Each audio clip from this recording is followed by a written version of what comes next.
ચાલો વિદ્યાર્થી મિત્રો આપણે હવે લખાણ સંબંધિત પ્રશ્નો એમાં આપણને કેટલાક દાખલાઓ આપેલા છે એના વિશે આજે આપણે ચર્ચા કરીએ. તો જોઈએ આપણે દાખલા નંબર 2.1 લખાણ સંબંધિત પ્રશ્નો. જો 22 ગ્રામ બેન્ઝીન 122 ગ્રામ કાર્બન ટેટ્રાક્લોરાઇડમાં ઓગાળવામાં આવે તો બેન્ઝીન અને કાર્બન ટેટ્રાક્લોરાઇડની દળ ટકાવારી ગણો. આપણે આ ટકાવારી દળથી ગણવાની છે. તો પહેલા તો આપણને બેન્ઝીનનું દળ આપણે લખીએ અત્યારે 2.1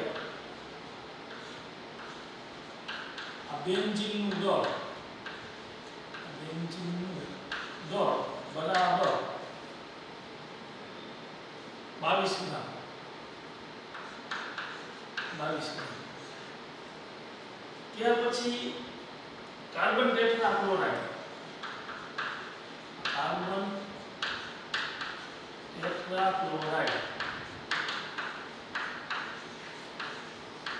નું દળ બરાબર એનું દળ આપણને આપેલું છે 122 ગ્રામ 122 ગ્રામ.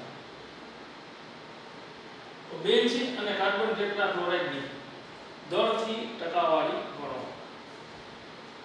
ખરેખર દળથી ટકાવારી એટલે શું? આપણે દ્રાવ્ય હોય દ્રાવ્યનું વજન લઈએ આપણે છેદમાં દ્રાવણનું વજન લઈએ એને ગુણ્યા 100 કરીએ એટલે આપણને દ્રાવ્યની દળથી ટકાવારી મળે. એવી જ રીતે દ્રાવક છે દ્રાવકનું દળ લઈ એના છેદમાં દ્રાવણનું દળ લઈ એને ગુણ્યા 100 કરીએ એટલે આપણને દ્રાવક છે એના માટે આપણને દળથી ટકાવારી મળે. તો અત્યારે બંને માટે આપણને પૂછ્યું છે બેન્ઝીન. તો આપણે અહીંયા વાત કરીએ ત્યારે સૂત્ર લખી અહીંયા કીધું આપણે કે બેન્ઝીન ની દળથી ટકાવારી બરાબર સૂત્ર શું બનશે કે આ બેન્ઝીનનું દળ છેદમાં આ દ્રાવણનું દળ એને ગુણ્યા 100.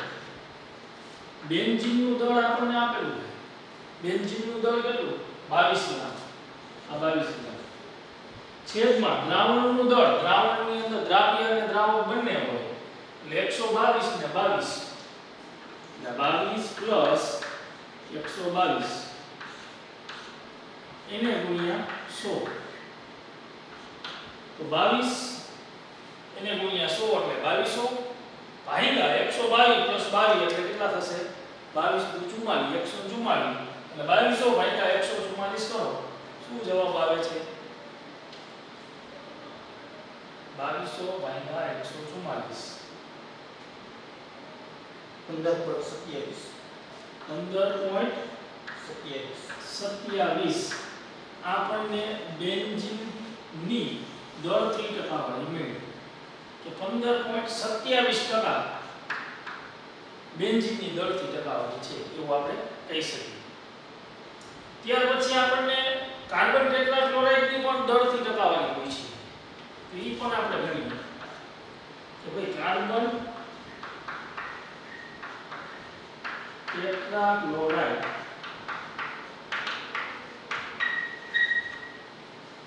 ની દળથી ટકાવારી બરાબર સૂત્ર બનશે કાર્બન ટેટ્રાક્લોરાઇડ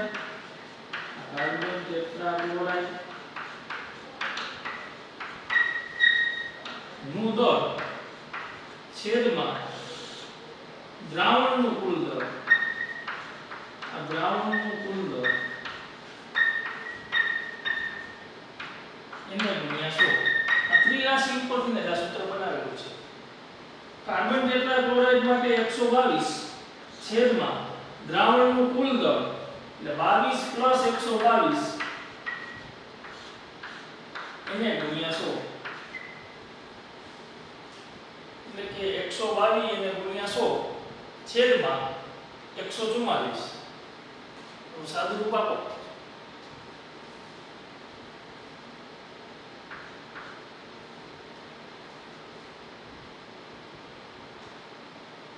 84 કુલ 72. 84 કોણ 72. આમ જો કે તમને આ બંનેનો સરવાળો કરો એટલે ટોટલ 100% થાય. કેમ કે દ્રાવણની અંદર દ્રાવ્ય અને દ્રાવક છે. દ્રાવ્ય પદાર્થ છે 15.27% દળથી છે. દ્રાવક છે 84.72% દળથી ટકા ધરાવે છે. તો ત્યાર પછીનો આપણે દાખલો જોઈએ. લખાણ સંબંધિત પ્રશ્નનો બીજો દાખલો જોઈએ.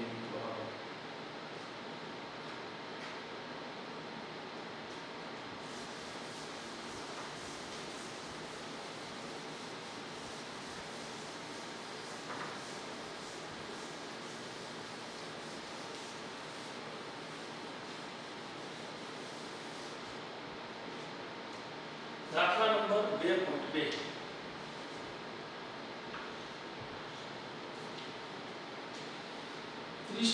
દળથી બેન્ઝીન ધરાવતા કાર્બન ટેટ્રાક્લોરાઇડ દ્રાવણમાં બેન્ઝીનનો મોલ અંશ ગણો.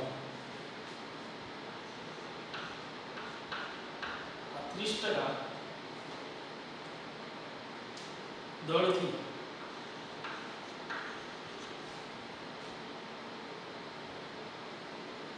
બેન્ઝીન ધરાવતા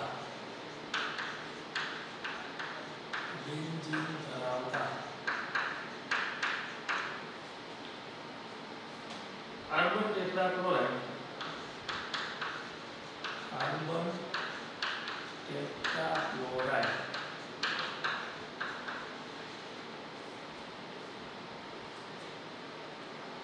દ્રાવણમાં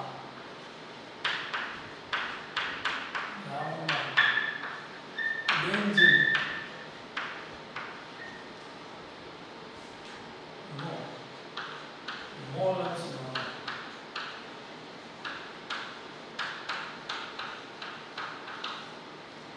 એટલે આપણે બેન્ઝીનના મોલ અંશ ગણવા હોય મિત્રો તો બેન્ઝીનના મોલ જોઈએ પહેલા તો.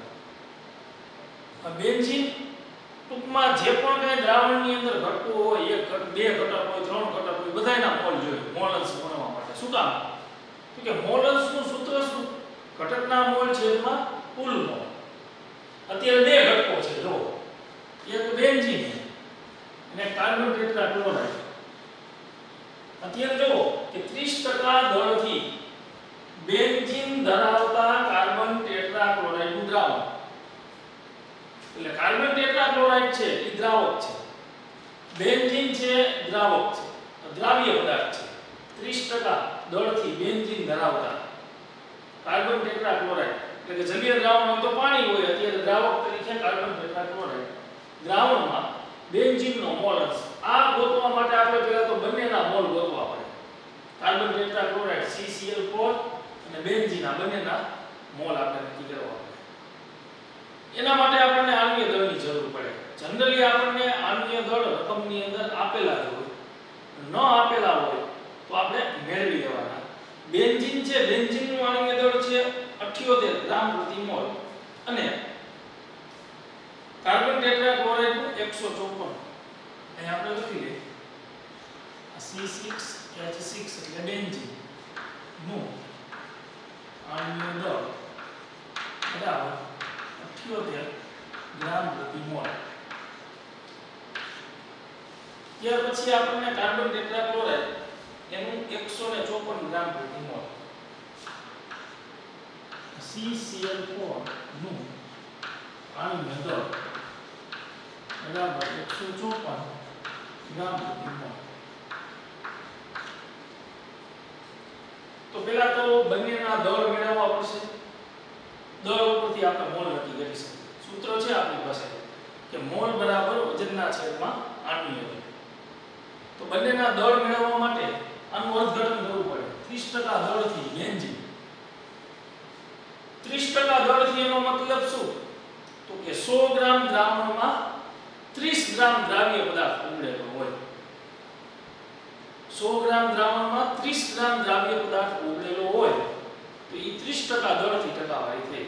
અત્યારે બેન્ઝીન છે એ દ્રાવ્ય પદાર્થ છે તો અત્યારે આપણે કહીએ 100 ગ્રામ દ્રાવણમાં 30 ગ્રામ બેન્ઝીન ઓગળેલો હશે.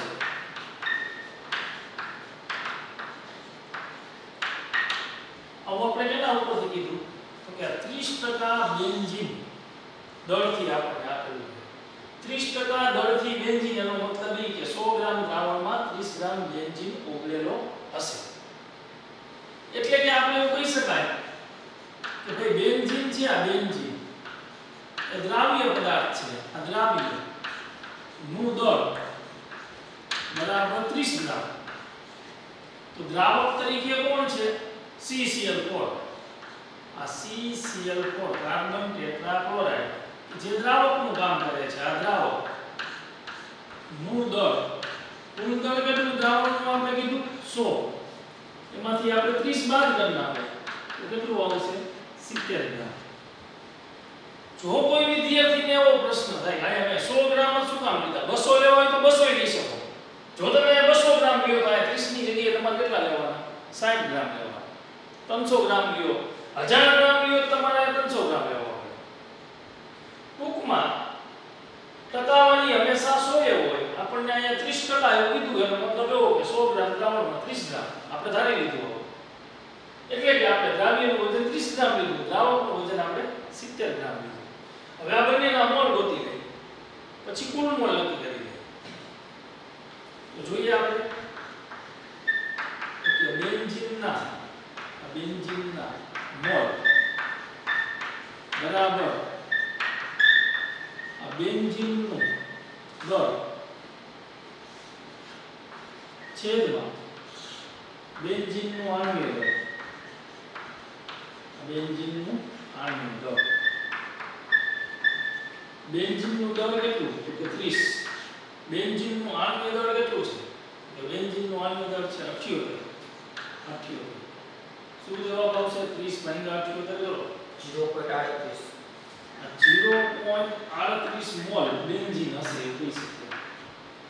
ચાલો આપણને બેન્ઝીનના મોલ મળી ગયા. હવે કેના મોલ મેળવવાના છે? કાર્બન ટેટ્રાક્લોરાઇડ આ CCl4 ના મોલ. તો એનું સૂત્ર બનશે કે ભાઈ CCl4 નું દળ છેદમાં CCl4 નું આણ્વિય દળ. ચાલો CCl4 નું દળ કેટલું? તો કે 70 ગ્રામ છેદમાં CCl4 નું આણ્વિય દળ કેટલું છે? 154. તો 70 ભાગ્યા 154 જે આવે એનું મોલ મળી ગયા. 0.45. 0.45. ઓકે. હવે આપણે કુલ મોલ નક્કી કરી લઈએ. કુલ મોલ દ્રાવણની અંદર બે ઘટક છે. એક ઘટક છે બેન્ઝીન. આ બેન્ઝીન ના મોલ. બીજો ઘટક છે CCl4. આ CCl4 ના મોલ. બેન્ઝીનના મોલ આપણે મેળવી લીધા. કેટલા મોલ મળ્યા આપણને બેન્ઝીનના? તો કે 0.38 mall benzene. 0.38 mall benzene plus CCl4 ના મોલ કેટલા? 0.45. 0.45. તો 0.38 પ્લસ 0.45 0.83. 0.83 આપણને કુલ મોલ મળશે. હવે આપણને બેન્ઝીનનો મોલ આપણે વાત કરીએ કે આ બેન્ઝીન ના મોલસ જેને આપણે x વડે દર્શાવીએ બરાબર. સૂત્ર શું બનશે? ઘટકના મોલ. ઘટક કોણ છે અત્યારે? બેન્ઝીન. તો આ બેન્ઝીનના મોલ છેદમાં કુલ મોલ. આ કુલ મોલ. બેન્ઝીનના મોલ કેટલા છે? 0.38 છેદમાં કુલ મોલ કેટલા છે? 0.83. 0.38 ભાગ્યા 0.83 0.45. તો જવાબ આવશે 0.45. આ મોલન્સ આપણને મળી ગયા. કેના મોલન્સ મળ્યા આપણને? બેન્ઝીનના. આ x બેન્ઝીન. બેન્ઝીનના મોલન્સ બરાબર 0.45. મોલન્સ આખા દ્રાવણના મોલન્સ કીએ તો 1 હોય. આખા દ્રાવણના મોલન્સ કેટલા હોય? 1. બેન્ઝીનના કેટલા? 0.45. તો તો કાર્બન ટેટ્રાક્લોરાઇડ ના પૂછ્યા હોય કદાચ તો ડાયરેક્ટ તમે લખી શકો 1 - 0.45 કેમ કે આખા દ્રાવણના કુલ મોલ અંશ 1 હોય તો 0.55 છે CCl4 ના મોલ અંશ થાય પણ આપણને પ્રશ્ન CCl4 માટે પૂછેલો નથી. ઓકે વિદ્યાર્થી મિત્રો આ દાખલો પણ તમે વ્યવસ્થિત રીતે ગણી લેજો.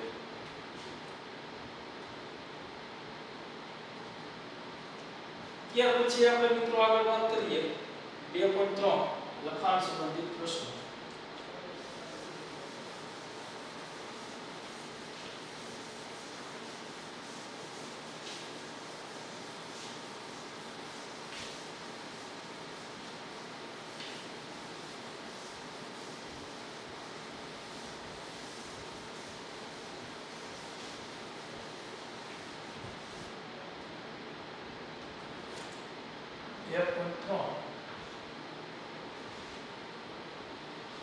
નીચેના દરેક દ્રાવણની મોલારિટી નો આપણે મોલારિટી મેળવવાની છે.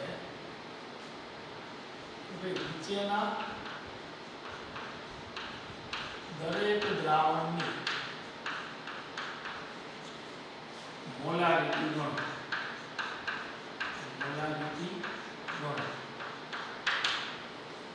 એમાં એ કરીને આપણને એમ કીધું કે આ 4.3 લિટર દ્રાવણમાં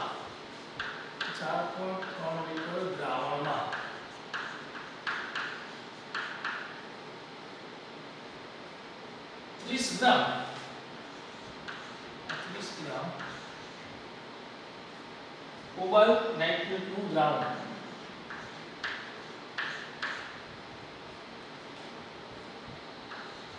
into 6H2O. હવે એક આપણે આનું આણ્વીય દળ જાણતા હોય તો CO NO3 twice into 6H2O નું આણ્વીય દળ આપણે ન જાણતા હોય તો પરમાણ્વીય દળ ઉપરથી આપણે મેળવી લેવાનું 290.7 ગ્રામ પ્રતિ મોલ થશે. 290.7 ગ્રામ પ્રતિ મોલ એનું આણ્વીય દળ થશે. તો આપણે એવું કીધું કે નીચેના દરેક દ્રાવણ માટે આપણે મોલારિટી ગણવાની. એક દ્રાવણ આપેલું છે કે દ્રાવણનું કદ આપણને ખબર છે તો લખીએ આપણે અહીંયા કે ભાઈ દ્રાવણનું કદ આ દ્રાવણનું કદ બરાબર 4.3 લિટર. ઓકે પછી આ CO NO3 twice into 6H2O એ દ્રાવ્ય પદાર્થ છે. એટલે CO NO3 twice into 6H2O જે દ્રાવ્ય પદાર્થ છે. આ દ્રાવ્યનું દળ એ પણ આપણને આપેલું જ છે. કેટલું આપેલું છે? 30 ગ્રામ. આ 30 ગ્રામ. ઓકે તો હવે આપણે મોલારિટી મેળવી તો સૂત્ર છે આપણી પાસે મોલારિટીનું. દ્રાવ્યનું દળ એને ગુણ્યા 1000 છેદમાં દ્રાવ્યનું આણ્વીય દળ એને ગુણ્યા દ્રાવણનું કદ ml માં. તો આપણે કદ ml માં લેવું હોય લિટરને ml માં ફેરવવા માટે 4.3 એને ગુણ્યા 1000 કરીએ આપણે એટલે મારા ખ્યાલ પ્રમાણે 4300 ml થશે. 4.3 લિટર એટલે 4300 ml થશે. તો ચાલો આપણે સૂત્ર મૂકીએ અત્યારે કે મોલારિટી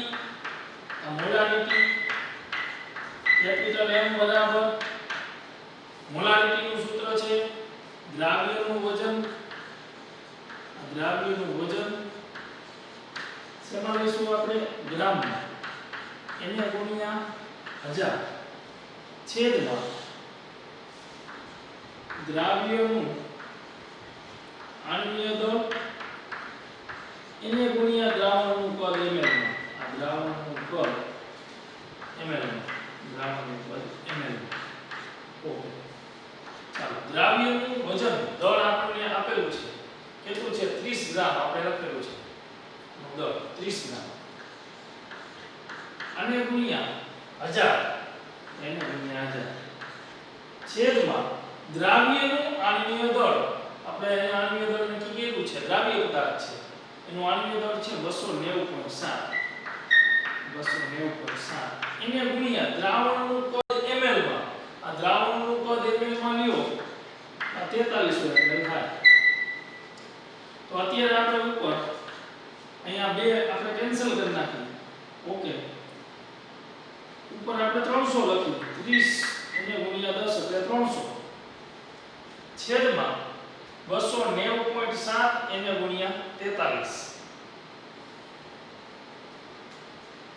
290.7 એને ગુણ્યા 43 12,500 12,500 12,500 હવે ભાગાકાર કરો 300 ભાગ્યા 12,500 0.024 0.024 મોલ આ દ્રાવણની સાંદ્રતા આપણે મોલારિટીમાં લખી. તો આપણો પહેલો પ્રશ્ન હતો એ કરી નાખો. હવે આપણે એના પછી બી કરીને આપણને જે આપેલું છે એ દ્રાવણની આપણે સાંદ્રતા નક્કી કરશું. તો જોઈએ